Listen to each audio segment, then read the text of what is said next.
퇴행성 관절염은 그런 유전적 소인과 후천적 소인이 다 관여하는. 어떤 분들은 계단 내려가기가 너무 어려워요. 아픈데도 걸어야 되느냐가 결국에는 관건일 것 같은데요. 엑스레이를 어떻게 찍는가에 따라서 달리 보인다는 거예요. 연골은 일단 손상이 되면 자연 치유가 거의 어려운 걸로. 골관절염은 절대 의사가 치료하는 병이 아닙니다.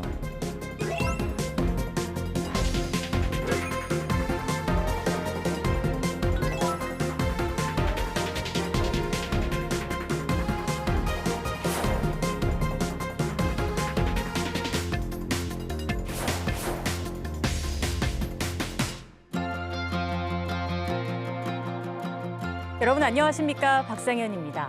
대한민국 65세 이상의 4분의 1은 경험한다는 흔한 질병이 있습니다. 바로 무릎 통증인데요. 이 무릎을 둘러싼 작은 단 2g짜리 연골이 손상되면서 우리의 삶을 위협하고 있는 겁니다. 그런데 의외로 적절한 치료법을 몰라서 일상으로의 복귀가 늦거나 영영 회복하지 못하는 경우도 덜어 있다고 하는데요. 무릎 관절 통증 완치가 가능할까요? 그리고 어떤 치료법들이 있을까요? 오늘 다양한 이야기들 나눠보겠습니다. 정형외과 전문의 5분 모셨습니다. 어서 오세요. 반갑습니다. 안녕하세요.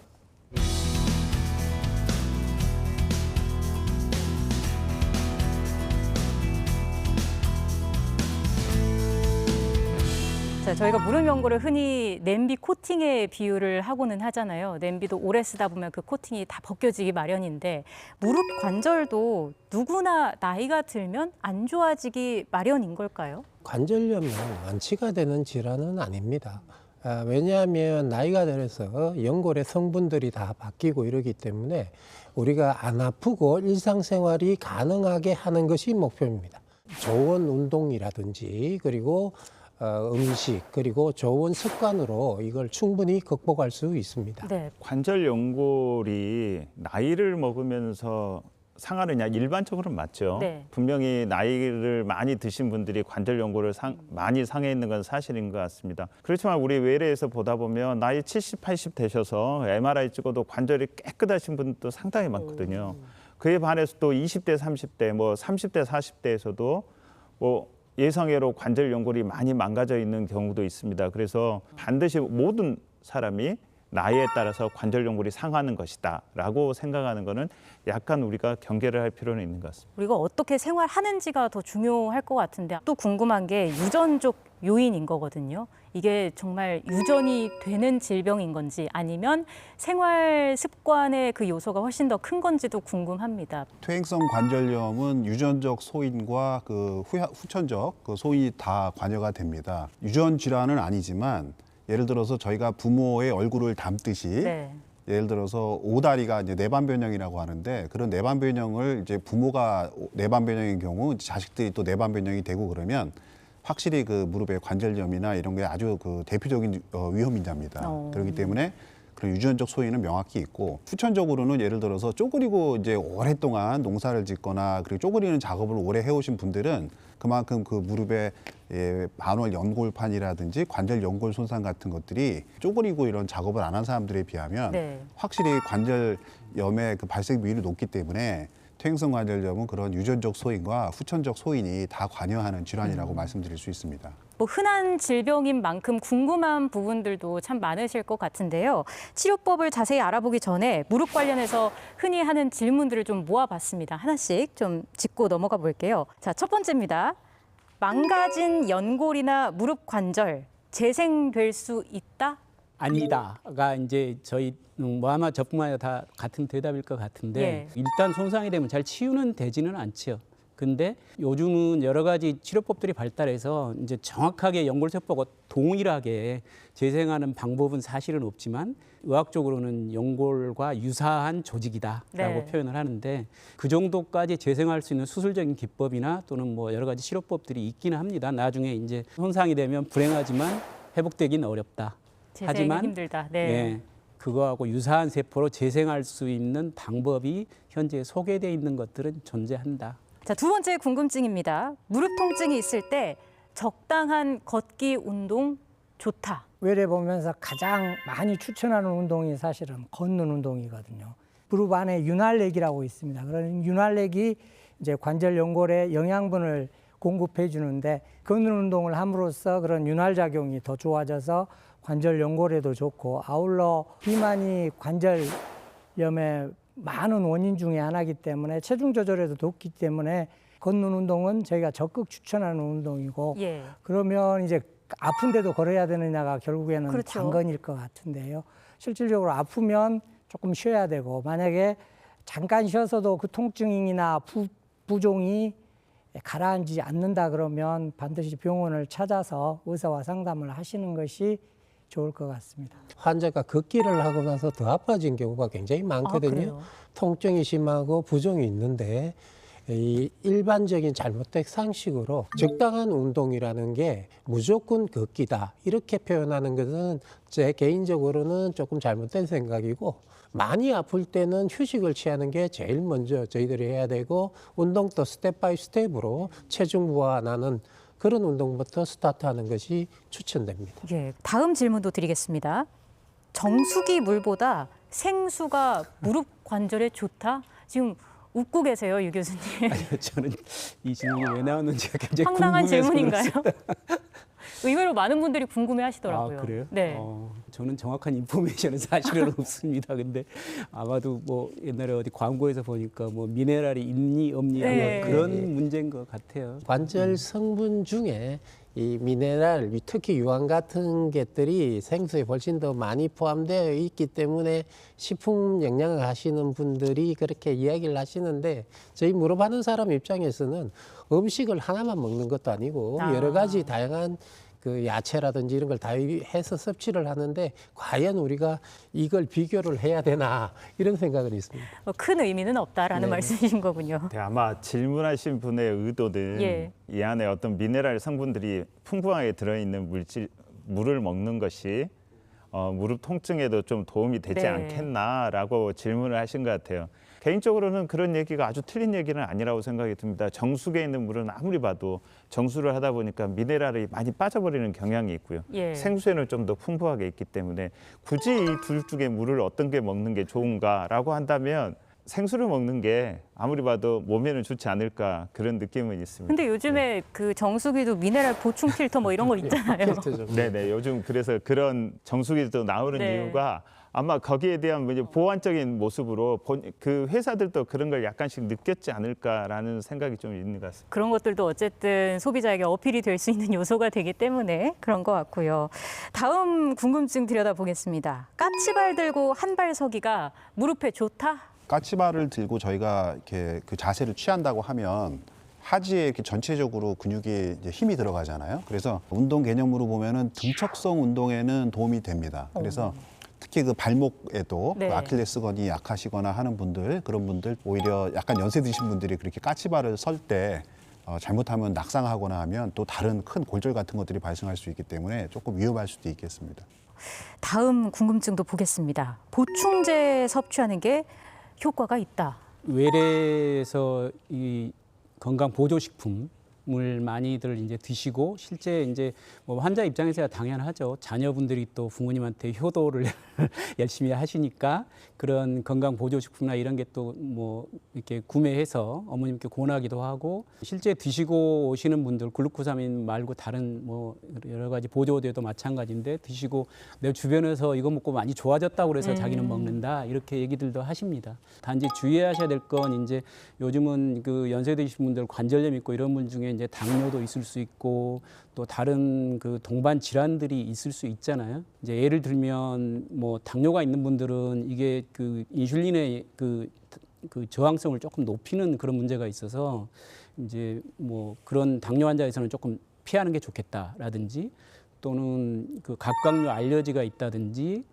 또 뭐 혈전 이런 게 있는 분들 그다음에 뭐 천식이 있는 네. 이런 분들도 좀 피하는 게 좋다고 내과 선생님들은 그렇게 말씀들을 하시더라고요. 염두를 해둬야 할 부분들이 많네요. 예. 저는 전문 의약품이 아닌 그런 글루코사민을 포함한 그런 건강 보조식품에 대해서는 선물 받은 거는 또 준 사람 성의가 있으니까 드시고 본인 돈 내고 사 드시지 마세요. 저는 그렇게 설명을 드립니다. 전 세계적으로 좀 얘기가 많은 물질들이거든요. 네. 그래서 외국의 사례를 보면 일부의 그 약제들은 좀 효능이 있는 것 같다. 그래서 처방 등급의 글루코스아민이나 또는 콘드로이친, 여기서 이제 처방 등급이라는 게 되게 중요하거든요. 네. 그건 이제 우리가 그냥 돈을 내고 어디 가서 사서 먹을 수 있는 게 아니고 과학적으로 어느 정도의 증거들이 확보되었고 그 물질이 임상적으로 어느 정도 효능이 있다라고 알려져 있어서 그거를 의사가 처방을 하고 구입할 수 있는 네. 그런 글루코스아민이나 콘드로이친, 특히 설페이트 계열, 황산기가 붙어 있는 약제들은 어느 정도 효능이 있는 것 같다라고 하는 얘기들이 없지 않아 있긴 있습니다. 우리나라에서도 이 콘드로이친하고 글루코스아민을 일부 허가를 했다가 우리나라에서 대규모의 한번 임상 그 논문을 가지고 스터디를 합니다. 그래서 정말 이 약제들이 효능이 있나 해서 봤더니 효과를 확인을 못했습니다. 그래서 우리나라에서는 이거는 효능이 없다. 그래서 우리나라에서는 약제로서 처방 등급으로서는 더 이상은 그 의료보험에서 그 부담을 할 수가 없다. 그래서 지금은 의료보험에서 빠졌죠. 그런 여러 가지 조건들이 있다는 것을 좀 우리가 좀 기억할 필요가 있는 것 같습니다.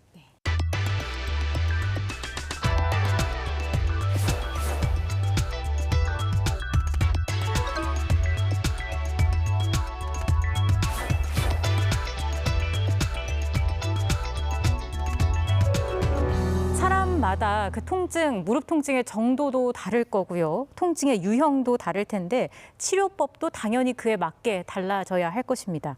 관절염 통증 상태에 따른 치료법은 어떻게 나뉘게 되나요?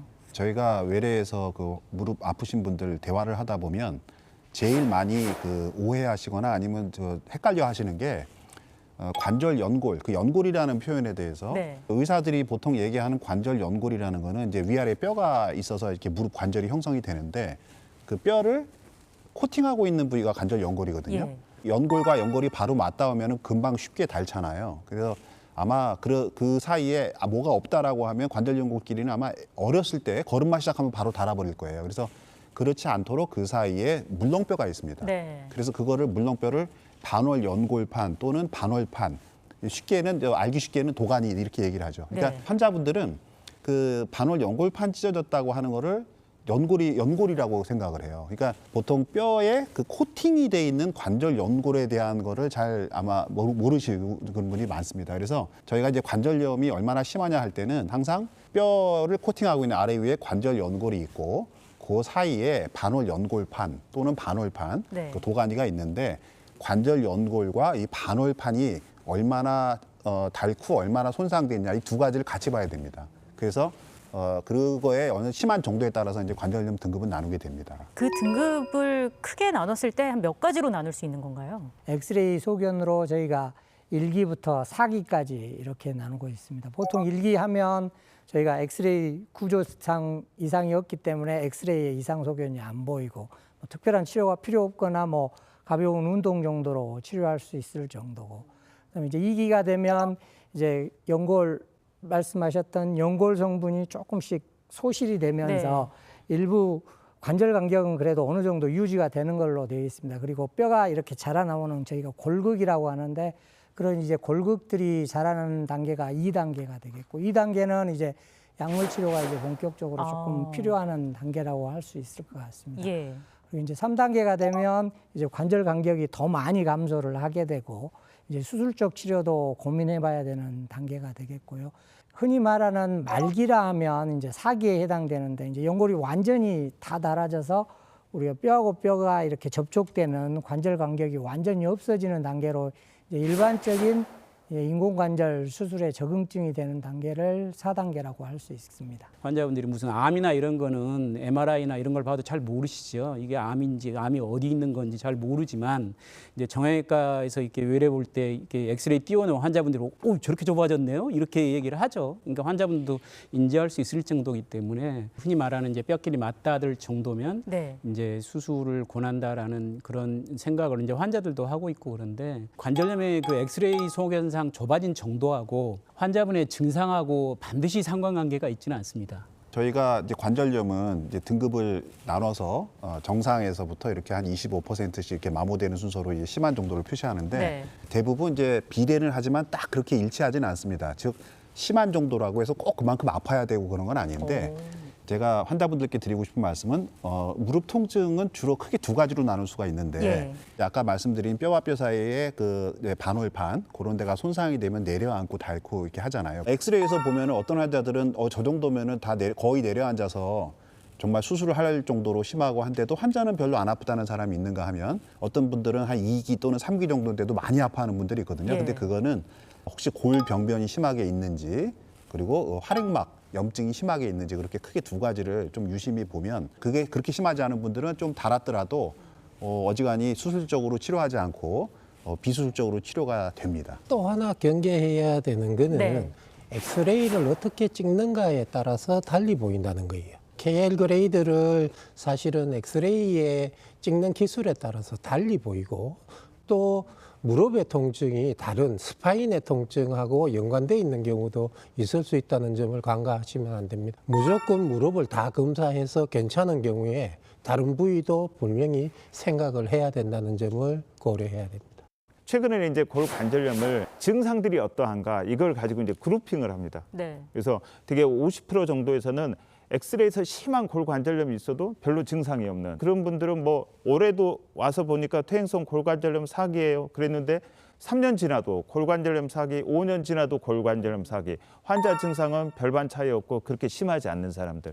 그런 환자들도 많습니다. 환자 개개인의 상태에 따라서 또 치료법이 많이 달라지게 될 텐데요.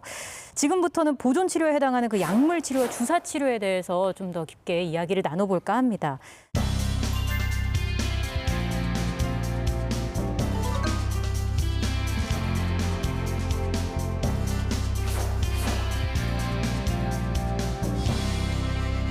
사실 무릎이 아파서 의료진을 찾아간 환자 입장에서 가장 듣기 좋은 말이라고 해야 할까요? 가장 반가운 말은 약물 치료로도 충분히 가능합니다라는 얘기가 아닐까 싶어요. 이게 약물만으로도 통증과 그런 염증을 좀 제어할 수 있다는 뜻인가요? 먼저 하나 말씀을 드리면요. 이제 저희가 이제 무릎 수술적 치료 이전에 비수술적 치료 이렇게 이제 해볼 수 있잖아요. 근데 해볼 수 있는데 비수술적 치료의 첫 번째가 약물 치료만은 꼭 아닙니다. 그래서 먼저 대표적인 게 무릎 아픈 분들 제가 보면은 그 비만하신 분들이 많아요. 과체중. 그래서 저희가 이제 문헌상으로 10% 정도의 체중을 감소시키면 확실하게 아주 유의한 무릎 통증 감소가 옵니다. 즉 80kg이신 분들은 8kg, 70kg이신 분들은 7kg 이렇게 그 체중 감소하는 그런 거를 요즘 아마 그 비만에 대한 약들도 많이 나오고 해서 그런 관심들도 많으셔요. 그런데 확실히 그런 본인이 결심을 하고 체중 감소를 하는 분들은 무릎 통증이 많이 완화됩니다. 물론 약물 치료하고 같이 병행할 수도 있고 그러나 이제 저희가 약물 치료를 얘기하기 전에 그래도 꼭 먼저 언급해야 될 부분입니다. 중요한 부분의 첫 단계인 거네요. 네네. 그래서 그거를 핵심적 치료라고 하죠. 코어 트리트먼트라고 하는데요. 골관절염은 절대 의사가 치료하는 병이 아닙니다. 우리 인용 교수님 말씀하셨다시피 체중 조절 잘하고 근력을 튼튼하게 해서 다리의 근육의 힘이 좋아지고 이러면 분명히 통증은 줄거든요. 그리고 환자가 할 것과 하지 말 것을 정확하게 구별해서 좀 이렇게 환자들에게 도움을 줄 수가 있습니다. 예를 들면 무릎도 관절이 하나가 아니고 무릎 내측 경대퇴, 외측 경대퇴, 슬개대퇴 관절 이렇게 3개의 부위로 나눠져 있거든요. 어떤 분들은 계단 내려가기가 너무 어려워요. 근데 평지는 잘 걸어요. 이런 분들 계시고 어떤 분들은 뭐 평지를 도저히 못 걷겠고 계단은 오르내릴 만하다. 이런 말씀 하시거든요. 관절염 부위가 어디냐에 따라서 할 것과 하지 말 것. 예를 들면 쭈그려 앉지 마세요. 양반다리 하지 마세요. 계단길 내려가지 마세요. 이런 것만 좀 잘 교육을 시켜도 환자들은 생활하는데 그리고 골관절염을 극복하는데 상당히 도움이 되지 않을까 싶습니다. 기본적인 생활 습관 개선이 중요한데 그렇게 개선을 했음에도 불구하고 좋아지지 않는다면 약물 치료가 들어가는 거고요. 약물 치료 중에서도 좀 당장 통증이 너무 심하면 이걸 빨리 좀 낫게 하기 위해서 스테로이드제를 처방해 주세요라고 하는 환자분들도 계실 것 같은데 어떻습니까? 스테로이드의 경구 복용은 지금은 이제 거의 안 하는 치료라고 보시는 게 맞겠습니다. 그러니까 예전에는 이제 그런 처방들을 했었거든요. 근데 경구를 먹게 되면 이제 시간이 걸리잖아요. 그래서 뭐 몇 달도 먹을 수 있고 뭐 이러기 때문에 부작용을 우려해서 경구로 스테로이드 약물 처방을 하지는 않습니다. 관절염이 또 낫는 질환이 아니잖아요. 이게 그 약물로 완전히 그 완치돼서 주사 하나로 뭐 예를 들면 몇 년씩 증상이 완화되고 이런 게 아니기 때문에 네. 결국은 그 스테로이드의 강력한 그 힘을 경험하고 나시면 다음에 뭐 아프면 또 맞고 싶은 게 인지상정이죠. 근데 그렇게 해서 여러 번 맞게 되면 이제 연골에는 분명히 안 좋다고 이미 다 알려져 있고 네. 특히 뭐 당뇨 있고 이런 환자들은 실제 뭐 스테로이드 맞고 뭐 혈당이 많이 올라가서 오시기도 하고 그러거든요. 그래서 스테로이드는 좋은 약인 건 분명하고 그렇지만 관절염에 이제 경부제가 됐건 주사제가 됐건 쓸 때는 충분히 고민을 하고 선택적으로 써야 되고 사용하는 빈도는 가능하면 1년에 한두 번 미만으로 사용하는 게 권장되는 것 같습니다. 이게 내성이 생길 수도 있기 때문에도 그런가요? 내성이라기보다 이제 그걸 맞으면 금방 많이 좋아지거든요, 사실은. 그러니까 자꾸 맞고 싶은 거죠, 환자 입장에서는. 사실은 스테로이드의 남용도 문제지만 환자들이 그걸 너무 두려워해서 안 쓰는 것도 문제입니다. 두려워한다고요? 네, 이퓨전이나 이런 게 있을 때 스테로이드는 굉장히 효과적으로 치료될 수 있는 잘 알려진 물질인데 여기에 대해서 너무 부정적으로 생각을 해서 연골을 파괴한다는 생각만으로 전혀 안 쓰려는 것도 문제입니다. 그리고 네. 약값이 너무 적다 보니까 여기에 대한 약의 생산도 지금 안 하려고 하고 있는데 스테로이드는 아시다시피 아스피린하고 비슷하게 잘 알려져 있는 약물이라서 적절하게 잘 사용하면 좋은 약물이라고도 사실은 말씀을 드리고 싶습니다. 그래서 일반적인 사람들은 스테로이드라면 저거 쓰면 내가 이상하게 되지 않은가 이런 생각을 하고 있거든요. 그래서 그런 부분도 고려를 해야 됩니다. 또 궁금한 게 이 약물 치료를 하는데 평생 먹어야 하는 그런 경우도 있나요? 그래서 골관절염이 약물 치료가 되게 어렵거든요. 어. 이제 우리가 골관절염 하면 대개의 환자들은 소염 진통제 네. 이걸 얘기하지 않습니까? 보통 그 비스테로이드성 소염제 이렇게 얘기를 하는데요. 이 소염제가 부작용이 많습니다. 위를 깎이게 하고 위 궤양이 생기는 사람도 있고요. 그다음에 콩팥 기능도 떨어지고요. 일부 연구들에서는 심장에 무리가 간다는 얘기도 많거든요. 그래서 골관절염이라고 하는 병 자체는 평생 죽을 때까지 따라가는 병이고 이걸 컨트롤하기 위해서는 장기간 약을 사용을 해야 되는데 소염제는 그렇게 장기간에 사용할 수 없는 약이라는 거죠. 소염제가 이 스테로이드와 비슷해서 굉장히 약을 먹으면 효과가 빨리빨리 나타납니다. 그래서 쓰기는 또 편해요. 그래서 이런 약들을 저희는 속혈성 골관절염 약제라고 부릅니다. 그러니까 약을 먹으면 빨리빨리 통증이 없어지는 약들, 진통제가 있고요. 네. 진통제는 다 좋은데 이게 막 먹으면 몇 분에서는 막 어지럽고 이런 분들이 생겨요. 그리고 또 변비를 일으키고요. 그리고 스테로이드 굉장히 좋은 약인데 한 서너 번, 몇 번 자주 맞다 보면 나중에 인공관절을 할 때 인공관절 감염증에 유발 또 빈도를 또 늘리는 그런 영향이 있거든요.